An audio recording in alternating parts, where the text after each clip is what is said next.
What if this quiet isn't absence, but the final, sacred gathering of your own power before the dawn? You feel it, don't you? That peculiar stillness that has settled in the space where desperation once lived. You've done the work, scoured the depths of your soul, forgiven the unforgivable, and built a life of such genuine contentment that you almost don't recognize yourself. The longing for union has softened from a screaming need to a quiet, persistent hum in your heart, like a song from a distant room you can't quite make out. And yet, here you are. The horizon remains unchanged, and a single, haunting question whispers on the edge of your peace. After all this, am I even ready? It's a question that can unravel you if you let it. But what if I told you that asking it is the most profound evidence that you are? The universe is not a cruel gatekeeper holding back your reward. It is a master composer, and you have been learning to play your part with such exquisite precision that the entire symphony is now waiting for your cue. This isn't a waiting game anymore. This is the final, breathtaking moment in the wings, the deep breath before the curtain rises on a reality you co-created with every act of courage, every chosen joy, every surrendered tear. This quiet is not empty. It is pregnant with a miracle, and the only thing left to do is to understand the nature of the stage you're about to step onto.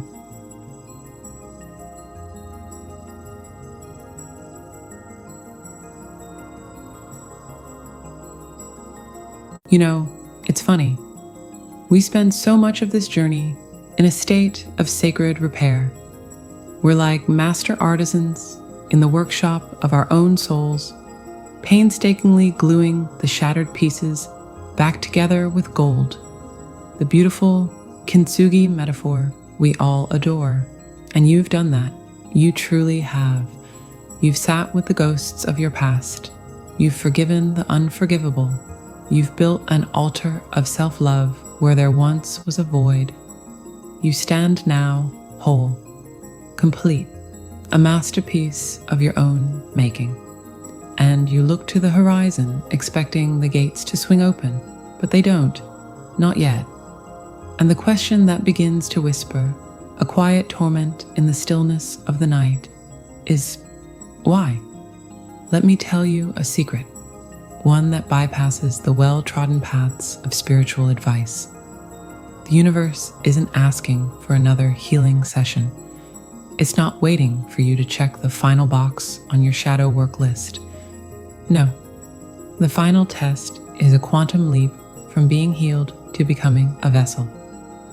It's the difference between being a beautifully crafted, empty chalice and being that same chalice, now overflowing with a liquid, luminous light that spills onto everything and everyone around you, without any external source needing to fill you. Think about that for a moment. Really feel it. Your wholeness was the prerequisite, the fundamental craft. It was learning to build the boat, sanding every plank, sealing every crack.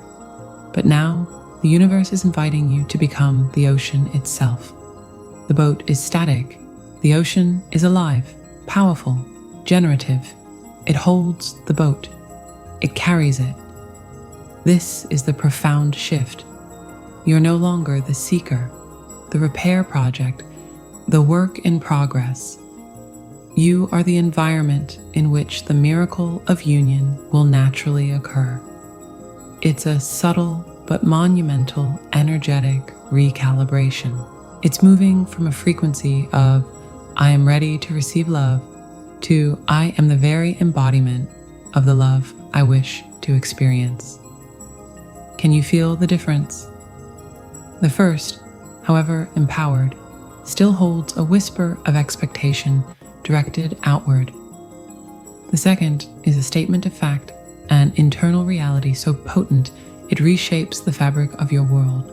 It's the law of assumption, not as a mental trick, but as your lived, breathed truth. This is where we get real. This is where we move beyond the theory and into the messy, beautiful, daily practice of embodiment. So how does this look when you're just trying to get through your Tuesday, paying bills, and doing laundry? It looks like catching yourself in that old, familiar ache of longing, and instead of spiraling into a story of lack, you simply smile. You feel the ache, you acknowledge it with tenderness, and then you consciously redirect that energy into creating something. A beautiful meal, a paragraph in your journal, a moment of connection with a stranger. You are taking the very energy that once fueled separation, and you are transmuting it on the spot into creative life force. You are proving to your own soul and to the cosmos that your vessel is not only sealed, but is now a source. It's deciding that your peace is not conditional on his awakening. Your joy is not hostage to his next text message. Your purpose is not a waiting room for his arrival. You have graduated from needing the reflection of his love to feel whole, to knowing you are the source, and any reflection is just a delightful bonus, a beautiful echo in the canyon of your own being. This isn't about building a wall. This is about expanding your territory to such an extent that when he does arrive, he's not stepping into your small, carefully guarded kingdom, but into a vast, open, and sovereign land where he can be free to be himself without the pressure of completing you. You have to become a space so safe, so limitless, that his divine masculine energy, which can be intense, catalytic, sometimes even overwhelming, can land without causing a system crash. Your vessel must be stable enough to contain that sacred fire without melting, but to instead use it to illuminate your world. It's the ultimate act of faith, to live as if the union is already done, not in a future timeline, but in the eternal now of your own heart. To stop asking the universe when, and to start telling it thank you.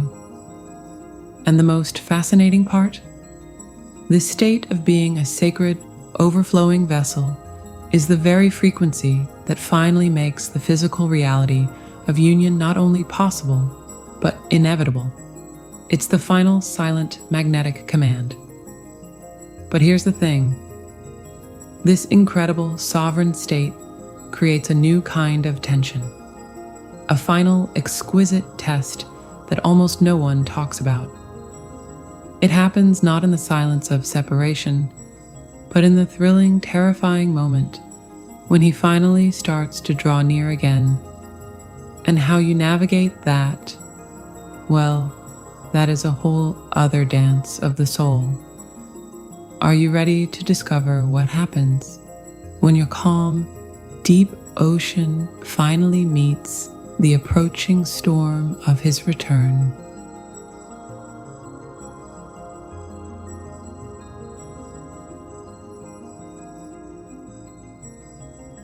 So, you've done it. You've become the ocean, deep, vast, impossibly calm. You've learned to generate your own tides, to whisper to the moon yourself, to be content in your own boundless, salty expanse. This is the peace you fought for, the wholeness, and it feels eternal. Then the wind shifts. It's not a storm yet, not even a cloud. It's just a change in the atmospheric pressure of your soul. A text message after months of silence. A dream so vivid it lingers like perfume all day. A sudden, inexplicable knowing in your gut that he's stirring.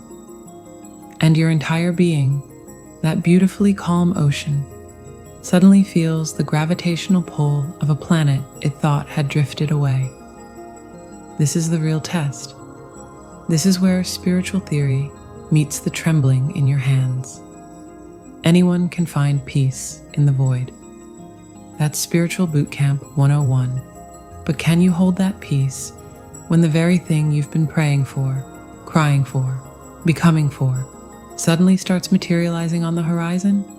This, my love, is the final exquisite exam they never told you about. Energetic sovereignty in proximity. It's the ultimate divine joke, really. The universe waits until you're finally, truly okay without him, and then it goes, okay, cool, let's see, and taps him on the shoulder, and your entire nervous system, with its ancient, hardwired memory of this soul, lights up like a Christmas tree. The old pathways in your brain, the ones that used to lead straight to fantasy, anxiety, and desperate hope, begin to hum with electricity. This isn't a failure. This is biology. This is soul-level recognition. The trick is not to shut it down, but to become the conscious observer of the entire magnificent, terrifying light show. Think of it this way. You've spent all this time building a magnificent, immovable lighthouse. You've become the steady, powerful beam that doesn't need any ship to validate its purpose. But the test isn't passed when the sea is empty. The test is passed when the ship, your ship, finally appears on the horizon, sailing directly toward you. Do you panic? Do you frantically change your light to Morse code messages of hurry up? Or are you real? Do you get so excited you forget to shine altogether? No, the Master Divine Feminine simply continues her rotation. Flash. Pause. Flash. Pause. Her rhythm is unwavering. Her light is constant. She holds her ground. She doesn't chase the ship with her beam. She simply is the light, allowing the ship to navigate by its own compass, drawn by her unwavering, non-demanding presence. Her sovereignty is in that consistent, glorious pulse. She is the point of reference, not the frantic participant. In human terms, this looks like feeling that seismic jolt of excitement when his name pops up on your phone, and then finishing the paragraph you were writing before you pick it up. It's feeling the old ache of longing transform into a vibrant, creative energy. So you paint, or you dance, or you build a business plan.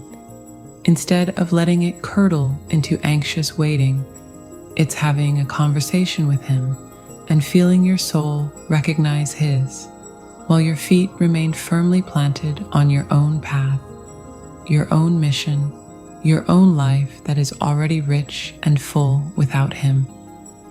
You are, in that moment, holding two profound truths at once: the thrilling truth of your connection and the non-negotiable truth of your own wholeness. You are allowing the proximity without surrendering your center. You are feeling the pull without being pulled out of yourself. This is where you learn if you've truly healed the codependency or if you are just geographically isolated from your trigger. It's one thing to be a goddess in a vacuum. It's another to be a goddess when the very energy that once unraveled you is standing right before you, offering you everything you ever thought you wanted. Will you grasp or will you receive? This is the final calibration. It proves that union will not be two halves clinging together in a desperate, beautiful mess, but two complete orbits merging into a single, more magnificent gravitational dance. You are no longer saying, "I need you to complete me." You are demonstrating, "My completeness is what makes our connection possible." It's the difference between a hostage situation and a sovereign alliance. And the most miraculous part? This calm, centered, sovereign energy you maintain is the exact frequency that allows him to finally, fully land without fear. It's the safe space his masculine spirit has been seeking all along. You've become the lighthouse. But what happens when the ship finally, truly docks? When the fantasy becomes a human, standing on your shore with all his own fears and flaws and glorious potential, that is where the real magic begins. But that beautiful soul is a story for another day.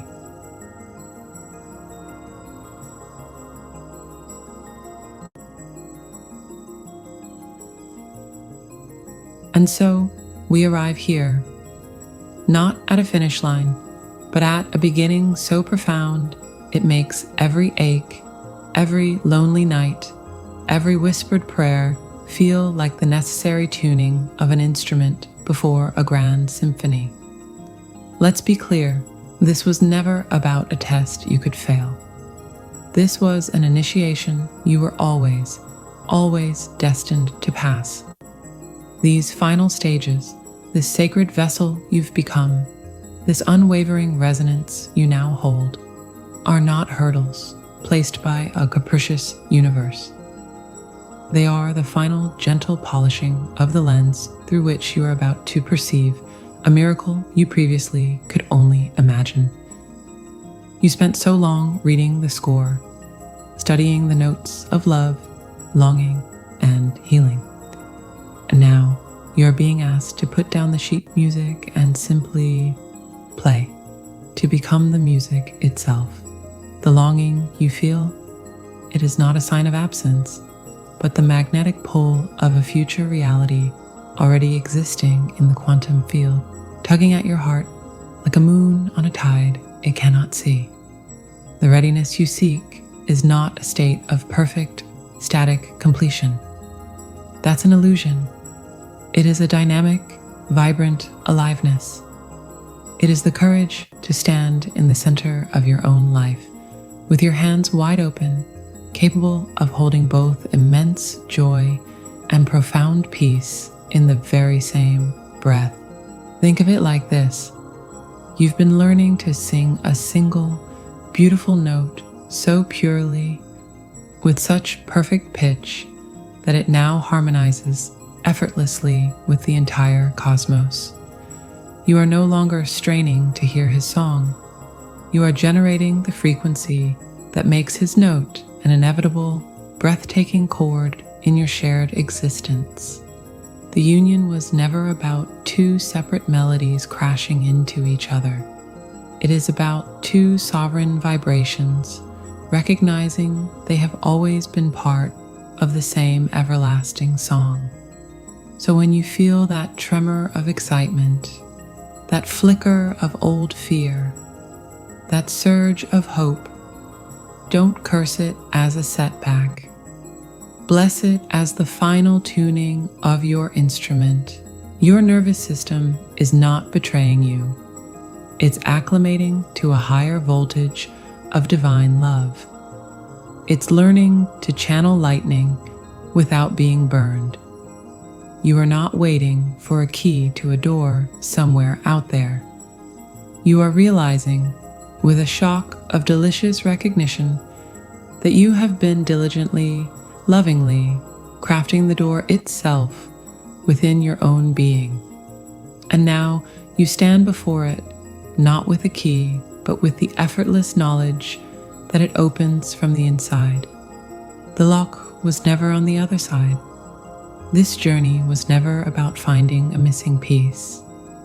It was about realizing you are the entire puzzle, and in your wholeness, you can now appreciate the stunning, complementary picture another complete puzzle creates beside you. You are not half of a whole, you are a whole, about to experience the exponential magic of another whole. The path does not end here. It simply changes texture under your feet. It becomes softer, more fragrant, more real. The fantasy dissolves, and in its place stands the breathtaking, solid, beautifully human miracle you're now equipped to build, to cherish, and to protect. And the most beautiful part of this new landscape, it's not destination, but a new way of seeing, a new way of being, and the secrets to navigating this new terrain, where the spiritual becomes tangible, and the divine love you've cultivated within begins to dance with a human heart in the physical world. Well, that is the next great adventure, and you, magnificent soul, are more than ready for it.